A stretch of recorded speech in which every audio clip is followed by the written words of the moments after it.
Bill, I do appreciate your time. And I got to ask you this, but first of all, what made you want to start this organization, Vittles for Vets? I don't know, when I retired, I served in Vietnam, so when I retired after all those years, it started to get a little, flashback. Started going to the VA, and I noticed a lot of veterans down there in need. And, I took one out to lunch, and when he told me his story, I brought him back a card for a local supermarket, and this guy started to cry because nobody had ever done anything like that for him before. He was homeless. He was living on soup kitchens and food pantries, and the program started there back in 2014. Then we moved here in 2015, and we had a very slow start, but once I got involved with the American Red Cross and started going to their meetings, the word started to get out through the various veterans organizations, and we started to have veterans apply for the program. So we came down here with 7 veterans, and we have over 130 now. And so when you add the dependents, we've got over 200 people we serve weekly. And what the program does is we vet the veterans, and the criteria is you have to be honorably discharged, living at or below poverty level, and you have to be alcohol and drug free. If you get in the program, we issue you gift cards to either Walmart, Kroger, or Food Lion, and the cards are in the sum of either $50 for a household of 1 or 2, $75 for a household of 3, and $100 per week for a household of 4 or more. And we have strict guidelines on the food they purchase. If you purchase anything pertaining to drugs or alcohol, we throw you out of the program immediately. We do not allow junk food. I do allow 3 strikes on that. That would be no potato chips, ice cream, soda pop, pastry, sugary cereals. We want all nutritious food. And it's worked out well. We check every receipt. They must send me back the receipt. I provide a self-addressed stamped envelope. When they use the card, they send the receipt back. I check every item, and then I issue a new card. If I do not get a receipt, you do not get a card. So it's working really well. Of course, the problem today is that the inflation has devalued the card probably by 30%. So the $50 card is worth about $35 now in purchases compared to 2 years ago, and it's killing the veterans.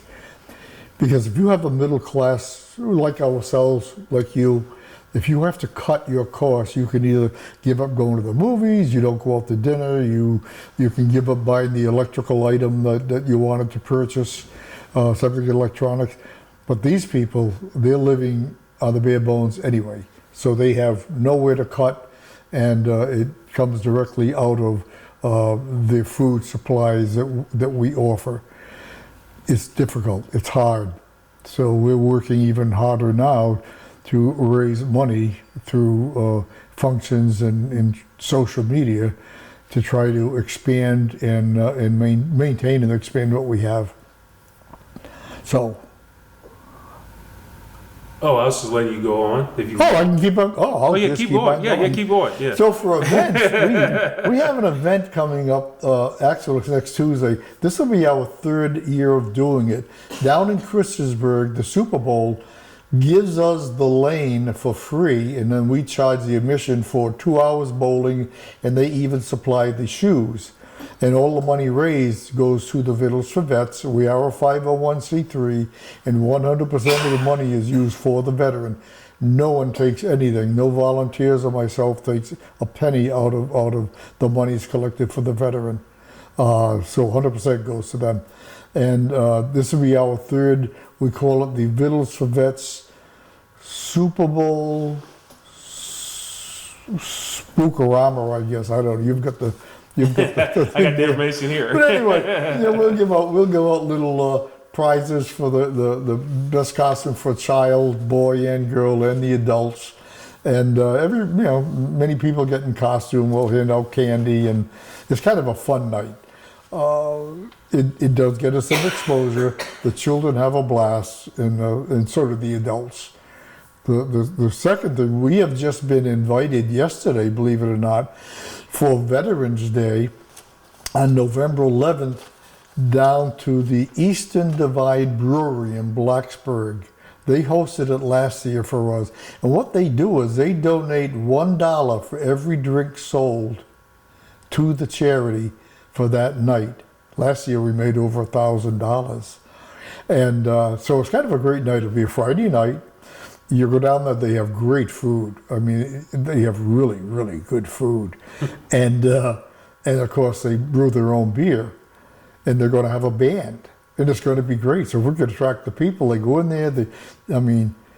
Who would think that having a cold beer and a great sandwich would help feed a veteran? I don't know. That's a beautiful thing. That's a neat thing. I got to ask you. So these cards are issued weekly. So you give these out weekly. We issue them every other week for a 2-week period to save on the postage. Right. So the $50 card we send out 100 weeks for 2-week period. Mm-hmm. And that gives them time to spend it, get it back to me in time so they don't miss a week. Wow. That's something. And basically, the qualifications are a reasonable qualification. But I got to ask you this, Bill, because first of all, you're a godsend. You're a blessing for doing this and starting this. I got to ask you, what are the responses that you get from the veterans and their families that you're doing this? Mm-hmm. We had a veteran, probably 3 years ago down here. He was Special Forces from Christiansburg, and his sister got him into the program. And he passed after several months from the effects of Agent Orange. And when I went to the funeral, his brother came up to me and said that before Richard got in the program, he was in a seriously depressed state. The PTSD had kicked in on him, and he was really within himself. And he said when he was accepted in the Vittles for Vets, he said we could slowly see him getting better, and he was actually in a good place. And I can only attribute that to, and this is something I didn't know. I thought we were handing out food to help nutrition in the body, but I think a side effect from that is that we are also helping mentally by giving the veteran the knowledge that people actually care for him, that he belongs to something. And I was kind of shocked at that, because that's a big responsibility, curling into someone's psyche, but if it helps, it helps. And so we know that we help a lot of people.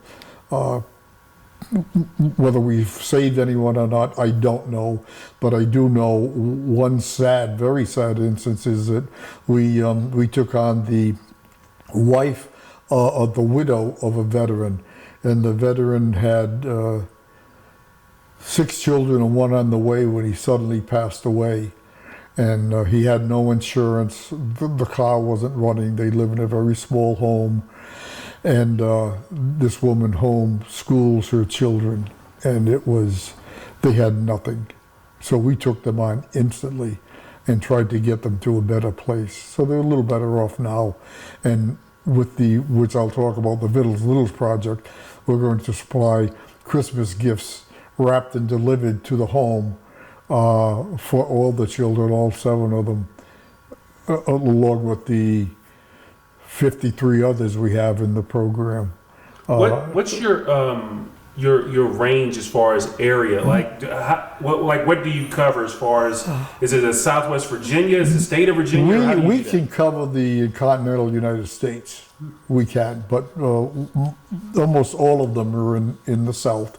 The lion's share is between Salem, Roanoke, the NRV, Lynchburg, Martinsburg, and up to Big Stone Gap. But we do have a few veterans scattered into Kentucky, Tennessee, North Carolina, Maryland, and of course back in Rhode Island, my native state. So we cover a pretty good area. But again, lion's share is right here because this is where I'm based. Now, when I say to you, all gave some gave all, and that's the motto of Vittles for Vets, what does that mean to you? Well, yeah, I served in Vietnam, and I was a combat veteran. So, you know, when you get out of the service, you don't leave the service the same as you went in. You know, you go in Richie Cunningham, and for the life of me, I don't know what you come back as. It's not quite Attila the Hun, but you have a whole different perspective on life. You age pretty rapidly when you're in a theater of war. So everybody gave something up, something of themselves. And of course, we have a number of veterans. And if you went on our web page, we have an honor wall. And on that honor wall, I placed every one of the veterans in the company I belong to that died over there are on that wall as a tribute to them, along with other veterans from World War II and even a World War I veteran. It's a pretty interesting wall to look at. It gives you, it'll give you some details similar to that if you went to the wall, you know, their home state, when they served, where they were killed, you know. But and it means a great deal. Helping veterans means a great deal, because the problem with the veteran is they're not like a lot of, I gotta be careful here and be politically correct, but they will not come forward and ask for help. And a lot of them who are living on very low incomes, and the majority of my veterans earn, I'll say, an average of $12,000 per year, if you can believe that. Without the help of the VA Medical Center and the Virginia Veterans and Family Services, I wouldn't be able to contact most of these people, because they do the vetting for me, and then they will recommend them to apply for the Vittles, which they do. But I've had veterans before that earning that little money, and who said, I could use it, but you know, there's always someone out there worse off than me. And in your mind, you think, how could that be possible? You know, you earn so little. But veterans are, you know, they're a giving group. You know, they're great people. Now, how long were you in the military, and what was your rank when you got out? Drafted 2 years. We actually, it was a little under 2 years. We trained in Fort Lewis, Washington State, and we were building up the 4th Infantry Division, and then went to Vietnam in September of '66 until September of '67. I was a Spec 4 and E4. MOS was 11B. I was a rifleman in a line company, so we spent most of our time out there in the bush. It was miserable, but I wouldn't trade it. Believe it or not, it sounds crazy. I mean, you know, we slept on the ground all the time, ate World War II C rations, had to fight the snakes and the bugs and the insects and, you know, orangutans at times. It was quite an experience. So you were drafted in, I want to make sure, you were drafted in 65? December '65. And then you got out in September of '67. 67. So you served 2 years. Well, almost 2 years. 2 years? Yeah, they trained us for 9 months. Mm-hmm. They sent us over for a year. Coming back with 3 months left, it had cost them more to carry us, and so they just cut you loose. Wow. They were done with you. Wow. Yeah. Well, I guess the biggest question, I ask this to every veteran that I've interviewed, and I'm going to ask you the same question. Yeah. Being in the military, how has that impacted you even today? You mature pretty fast, I'll tell you that. And it's funny because when I came home from Vietnam, all the kids I hung out with in high school who ended up going to college, we had nothing in common. We had nothing in common. They're going to talk about frat parties, and I'm going to talk about other things that they can't relate to. So you mature fast. You're certainly a lot more skeptical. You know, It's different. You know, you look at life a different way. You know, a more mature way. And so, and how old are you now? How am I now? Oh no, so how old are you? Oh, I'm 76. 76. You look good for 76. Spirit of 76. Thrill 76. I'll pass it on to my knees and my arthritic ankle. That, hey, buddy, I look good. You should feel better down there. I But, hear that. Yeah. Well, when you look at, I mean, I guess, I know, when you look back at what this is 8 years of this, yeah. and you look back at it, how do you look at what you've accomplished? And then I'm sure there's probably more you want to do to help more veterans. Well, But that's probably the thing. I don't really look. I know we've grown. I know we're doing a good service. But I'm grateful that the Vittles for Vets. You know, I'm a Yankee boy. I come down here, and me and my father-in-law were sitting in front of the Walmarts or the Krogers with a little tin cup, you know, collecting monies, and people gave. And I'm saying, wow. I mean, you come down south, and the people kind of embraced us and took us in. So what I've accomplished, you could never accomplish without, you know, the community and the volunteers. They're the ones who are the heroes. You know, I just brought the idea down here, and I'm getting a lot of support from them. So, you know, and we look forward. We don't look back. We look forward to saying there's more out there. How can we make this grow? How can we... I was told on several occasions that this charity, the way we run it, is the easiest charity to sell. People will donate. The problem is the exposure, which you're giving me today, and I'm grateful for. You didn't know about us, and you're right up in Roanoke. We've been here in the South now for 6 years, 7 years. 7 years in December. And people just don't know about us. and this started in 2014, and here we are. December 2014. And here we are. We're in 2022. Yep. And it's just the growth and all that. So if anyone wanted to contribute, or if anyone wanted to donate or do anything, or be a volunteer or whatever, what can they do, or how could they get a hold of you? Well, I would say check us out on our website. You can go on Facebook to Vittles for Vets Radford, Virginia, or Radford, VA, and then on the Facebook you will find the website www.vittlesforvets Radford, VA, and you can get in there and look at the sites of what we have in there. We post stories in there and events coming up, which of course the biggest one right now will be the Vittles Littles program. But that's how they can get a hold of us. We're pretty easy to find. Vittles Littles. So is this it's a pretty neat program. It's a great program. Pretty neat program that you've set up. I mean, and obviously you definitely light up the eyes of a lot of young kids. I got to because tell of you, this. it's the most fun event of the year for everyone. I mean, the volunteers, especially the ladies, their Christmas season starts probably the day after Thanksgiving in the preparation, because we have sent a letter to all of the veterans who have children 18 or under, and they have a form to fill out, which would be the child's wish list and all of their clothing sizes.